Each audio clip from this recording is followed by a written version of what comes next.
గురుభ్యో నమః. జాతక చక్రంలో వివిధ లగ్నాలు. ప్రస్తుతం చాలామంది జ్యోతిష్యులు లగ్నం మరియు నవగ్రహాల స్థానాన్ని మాత్రం ఉపయోగించి జాతక పరిశీలన చేస్తున్నారు. అయితే ఈ బిందువులను కూడా వారు రాశి మరియు నవాంశ చార్టుల చట్రంలో మాత్రమే గమనిస్తున్నారు. జాతక చక్రంలో మొదటి సూచన బిందువు సాధారణంగా జన్మ లగ్నం లేదా జాతకుడు పుట్టిన సమయం తూర్పు దిశలో ఉదయించే రాశి చక్రంలో బిందువు. లగ్నం యొక్క అంశస్థలం యొక్క అక్షాంశము, రేఖాంశం మరియు సౌరవర్షం యొక్క సమయం మరియు తేదీపై ఆధారపడి ఉంటుంది. ఈ బిందువు చార్ట్ యొక్క ఆధారం మరియు మనం ఇళ్లను సాధారణంగా ఇక్కడి నుండి లెక్కిస్తాము, అంటే భావాలన్నమాట. లగ్నం నుండి మొదటి తనుభావంగా పరిగణించబడుతుంది. ఇది జాతకుడి శరీర నిర్మాణం, ప్రాథమిక స్వభావం, బుద్ధి మరియు కర్మను సూచిస్తుంది. నేను జన్మ లగ్నానికి కేవలం లగ్నాన్ని సూచిస్తాను. లగ్నం ఉన్న అంశము మొదటి ఇల్లు యొక్క భావస్ఫుట, అంటే ఇల్లు ప్రవేశ ద్వారం అవుతుంది. రాశిచక్రంలో ఖచ్చితంగా వ్యతిరేక బిందువును హస్తలగ్నం అంటారు. అంటే ఇది 7వ ఇల్లు భావస్ఫుటము. ఇది ఈ ఇల్లులో అత్యంత బలంగా మరియు ప్రభావవంతమైన బిందువు అవుతుంది. సాధారణంగా మనం లగ్నం తన రాశి ఉన్న అదే అంశాల్లో ప్రతి రాశిలోనూ భావస్ఫుటాలు ఉంటాయి అని భావిస్తుంటాం. 7వ ఇల్లు యొక్క ప్రవేశ ద్వారంగా హస్తలగ్నం యొక్క ప్రాముఖ్యత ఈ విధంగా ఉంది.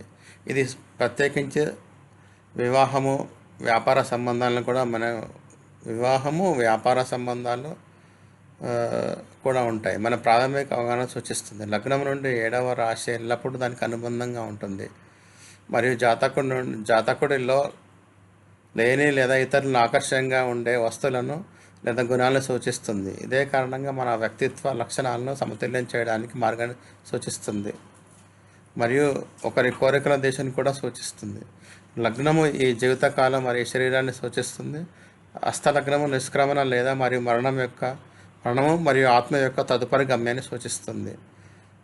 2 లగ్నాలు ఉన్న నక్షత్రాలు మరియు దాని వర్గాలు కూడా వాటిని అంచనా వేసేటప్పుడు పరిగణన తీసుకోవాలి. 2 లగ్నాలు ద్విస్వభావ రాశులలో ఉండి ఒకదానికి కూడా దృష్టి పెడితే, ప్రత్యేకించి వాటి అధిపతులు కూడా దృష్టి పెడితే లేదా కలిసి ఉంటే జాతకుడి జీవితం సంబంధాల ప్రాముఖ్యత చాలా పెరుగుతుంది. లగ్నం మరియు 7వ భావం అధిపతి స్థానాలు మార్చుకుంటే లేదా కలిసి ఉంటే కూడా ఇది సంభవిస్తుంది.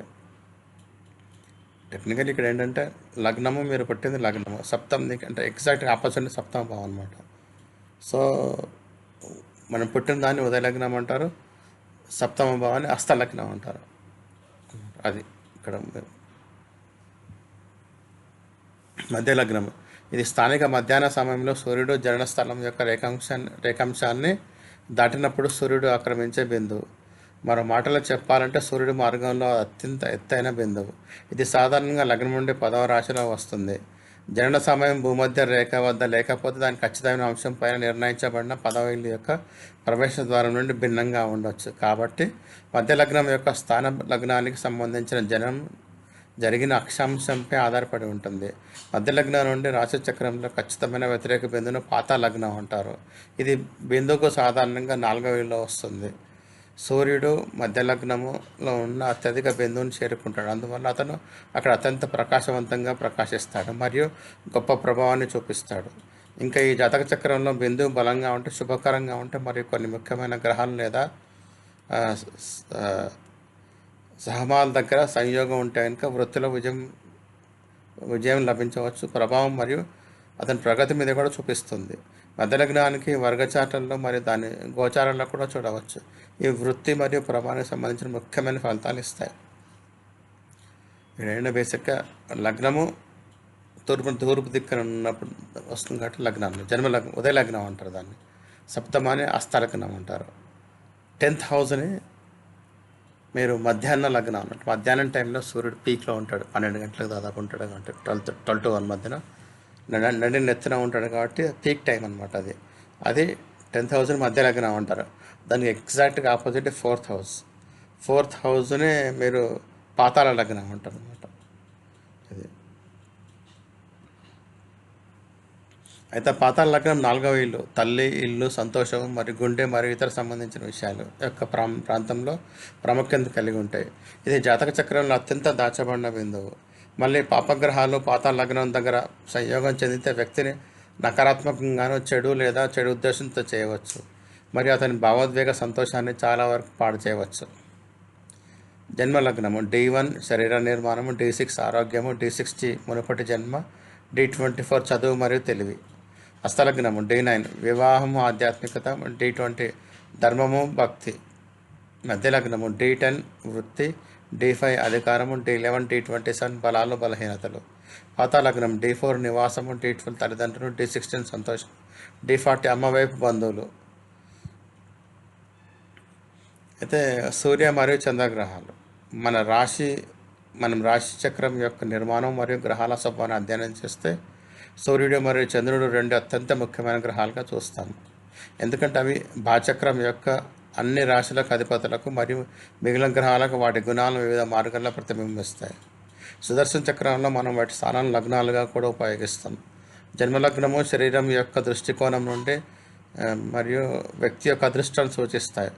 చంద్రుడు తన మనసును సూచిస్తాడు మరియు సూర్యుడు అతని ఆత్మను సూచిస్తాడు. కాబట్టి ప్రత్యేక లగ్నాల కోణాల నుండి చార్ట్ను పరిశీలించడం వల్ల ఈ విభిన్న స్థాయిల ప్రభావాలను చూడగలం.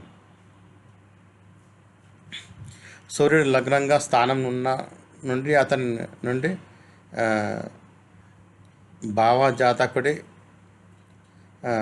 ఆధ్యాత్మిక సామర్థ్యం మరియు విజయాన్ని సూచిస్తాయి.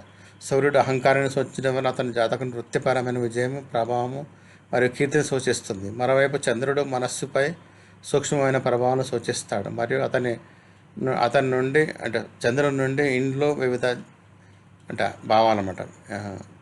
భావాలు వివిధ జీవన ప్రాంతాలు జాతకుడు అస్తిత్వం యొక్క మానసిక భావోద్వేగ స్థాయిపై ఎలా ప్రభావం చూపిస్తాం. వాస్తవానికి మనం ఆచరణలో ఏదైనా గ్రహాలను లగ్నాలుగా తీసుకొని అక్కడి నుండి భావాలను అంచనా వేయచ్చు. ఎందుకంటే అవి వాటి కారకత్వాలు మరియు ఇల్లు ఆధిపత్యం ఆధారంగా మన జీవితంలో వివిధ వ్యక్తులను సూచిస్తాయి. కనుక మనకు నిర్దిష్ట బంధువు యొక్క జీవితం మరియు అదృష్టం యొక్క విహంగ దృష్టినిస్తుంది. ఇక్కడ ఏంటంటే బేసిక్గా సూర్యుని లగ్నంగా చేసుకొని అంత చార్ట్ స్టడీ చేస్తుంటాం. అట్లాగే చంద్రుని లగ్నం చేసుకొని మొత్తం చార్ట్ స్టడీ చేస్తాం. సో అట్లాగే ఇప్పుడు ఒక్కొక్క జాతకుని కారకత్వం బట్టి ఆ జీవించి ఉన్న కారకత్వాన్ని బట్టి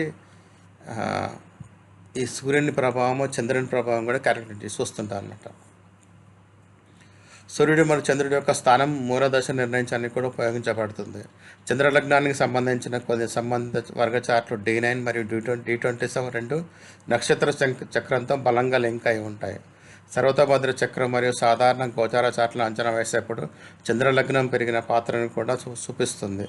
సూర్యలగ్నానికి D10 మరియు D5 పైన ఉన్నట్లు ముఖ్యమైనది.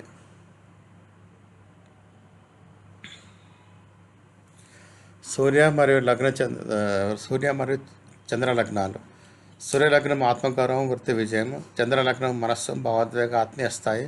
సుదర్శన చక్రము గోచార ఫలితాల్లో మరియు కీలకం మరియు ఇతర దశాలు కీలకం. సుదర్శన చక్రంలో లగ్నం చూస్తాం, జనరల్ నార్మల్ లగ్నం చూస్తాం, సూర్యలగ్నం చూస్తాం, చంద్రలగ్నం చూస్తాం.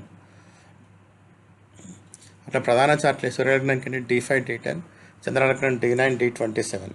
ఘటి భావ హోరా లగ్నాలు. భావలగ్నం వ్యక్తిత్వము స్వభావం చూపిస్తుంది. హోరా లగ్నము సంపద, ధనం చూపిస్తుంది. ఘటి లగ్నము శక్తి, అధికార స్థాయి చూపిస్తుంది. యోగ సూత్రం ఏంటంటే లగ్నము ప్లస్ భావలగ్నము ప్లస్ హోరా లగ్నము ఒకే గ్రహంతో అనుసంధానం కలిగేదానికి రాజయోగం వస్తుంది. విఘటి ప్రాణపద ఆధార లగ్నాలు. విఘటి లగ్నం అంటే ఘటి లగ్నం అంటే 4 రెట్లు వేగంగా కదులుతుంది. పుట్టిన సమయం అత్యంత ఖచ్చితంగా నిర్ణయించబడడానికి. ప్రాణపద లగ్నం సూర్యుని స్థితి ఆధారంగా లెక్కిస్తారు. పుట్టుక శుభాశుభ నిర్ణయిస్తుంది. ఆదానట నిషేక లగ్నం గర్భధాన సమయాన్ని సూచిస్తుంది. శిశువు యొక్క లింగము, రూపము, పుట్టుక మొదలైనవి తెలుసుకోవచ్చు. వర్ణద లగ్నం మరియు ఇతర వర్ణదలు. వర్ణద లగ్నం జన్మలగ్నము, హోరా లగ్నము ఆధారంగా లెక్క చేస్తుంది. ఇది జాతకుడి వృత్తి, సామాజిక స్థితిని నిర్ణయిస్తుంది. ధన్యవాదాలు. దయచేసి షేర్ చేయండి, సబ్స్క్రైబ్ చేయండి, లైక్ చేయండి, కామెంట్ చేయండి.